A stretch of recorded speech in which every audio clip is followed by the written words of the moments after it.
Ladies and gentlemen, welcome to the third quarter webcast for Cadence Capital Limited for the year ended June 2011. I'd just like to start by going through the performance for May. The fund was up 8% in May against a market that was roughly flat, which has given us a year-on-year performance of around 70%. And the All Ordinaries Accumulation Index for the year is up roughly 10%, so that the fund has had an outperformance of around 60% this year. The fund benefited substantially this month, from the receiving of the RHG dividend. We received 79 cents of cash per RHG share, which in turn had 34 cents of franking per RHG share attached to that dividend. This has resulted in 22 cents of franking per Cadence Capital Limited share, and roughly equates to being able to pay 50 cents of dividends, fully franked, per CDM share.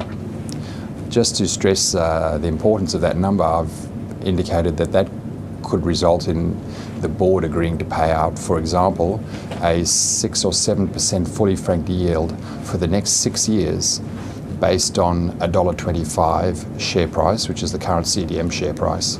And that would be payable before we made 1 more cent of profit even over the next 6 years. And that's with 1 month to go of the financial year. In actual fact, the financial years will be very shortly ending, and we don't see that number changing significantly in the final month. The discount to NTA for CDM, as we just explained, the shares are trading at $1.25 against a post-tax NTA of $1.46, which means that the discount is around 15%. The discount has been steadily reducing over the last year, and we hope with continued performance of the fund and a continued understanding of how the fund operates and potentially getting new investors into the stock and getting a longer and longer track record, that this discount will narrow further. The 22 cents of franking, which we've just been talking about, is obviously very attractive for self-managed super funds, people who contribute to their own super, and particularly to self-managed super funds who are in drawdown mode or at the age of 60 plus, in which case most of that 22 cents of franking comes back to the fund. That's a very attractive proposition at the moment. The final slide is a slide that we put into our monthly newsletter and shows our exposure. You will see that we've been gradually reducing our exposure in the last 6 months, and we're holding around 30% cash today.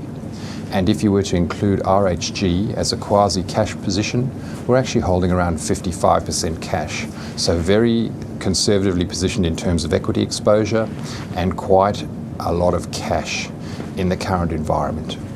Turning to the top stocks in the portfolio now, the RHG update. As we've indicated, RHG paid out 79 cents of cash per share with a 34 cent franking attached to each share. And based on our analysis and post the payment of that dividend, we believe that RHG will have around 45 to 47 cents of cash or cash equivalent per share at their 30th of June 2011 balance date. We also believe on our numbers that the company will earn around 15 cents next year, or perhaps a fraction more, which means that the company is trading on about 2 to 3 times cash flow as well. We consider that fairly attractive valuation multiples. The second big position in our portfolio is Reckon. Reckon announced during the month that they've acquired a 5% stake in a company called Melbourne IT, stock code MLB. We see the potential acquisition of Melbourne IT's business, and in our opinion, the business that is synergistic for Reckon would be the consumer part of the business. We think that the synergies between those two businesses would be great, and we believe in the longer term that potentially Reckon is an acquirer of those businesses. And I think that taking a substantial stake in Melbourne IT is probably the first step towards that eventual goal. The other piece of news this month that has emerged is that the major competitor to Reckon, MYOB, which is currently held by private equity, is mooted to be potentially listing again on the Australian Stock Exchange. later this year. We'd be very interested to see what multiples they're trading on, and also for the stock to be again in the public arena so that we can more readily, and the investment community can more readily, compare those two stocks and their valuations. The third major stock that I'd like to talk a little bit about is the Bravura position. Earlier this year, it was indicated in the newspaper and by the board of the company through ASX announcements that Bravura had hired Macquarie Corporate to try and sell the Bravura business and to actually deal with a number of bids that had been proposed for the business, and it was mooted that the business might be sold for somewhere between 20 and 30 cents per share. Now, as it transpires, none of those bids or trade buyers eventuated, but we think based on the half-yearly numbers and the ongoing commentary from the company that the business is actually performing to our expectations, and we remain relatively comfortable with our Bravura position. The next big stock in our portfolio is the Macmillan Shakespeare. Macmillan Shakespeare's share price has had a significant increase in value over the past year, and has also had a significant increase in profit for the period.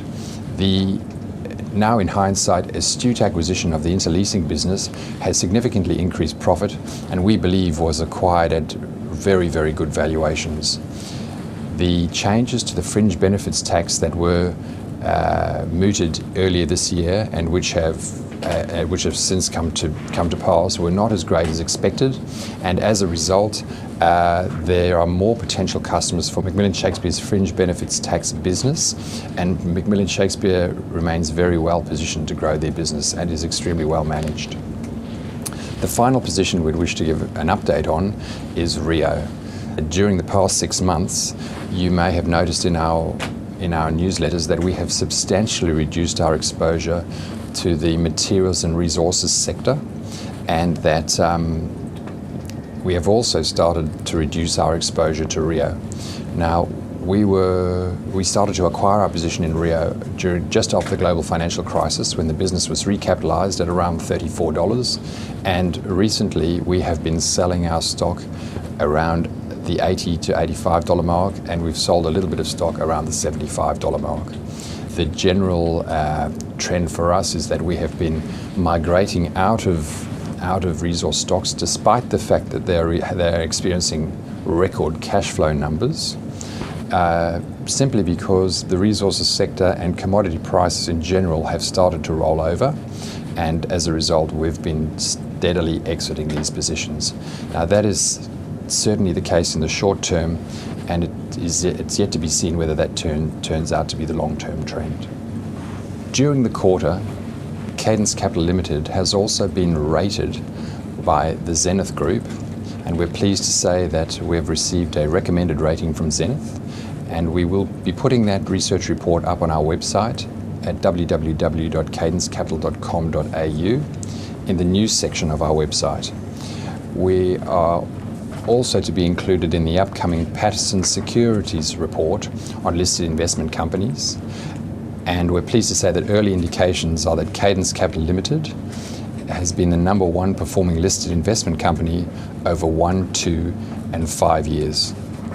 As soon as that research is available, we will also be putting that research up on the Cadence Capital website in the news section.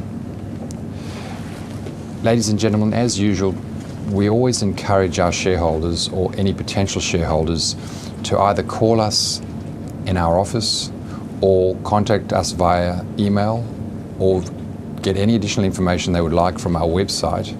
And please feel free to call us or ask us any questions in relation to the Cadence Capital Limited Fund. And we would once again like to thank you for your continued support. Thank you.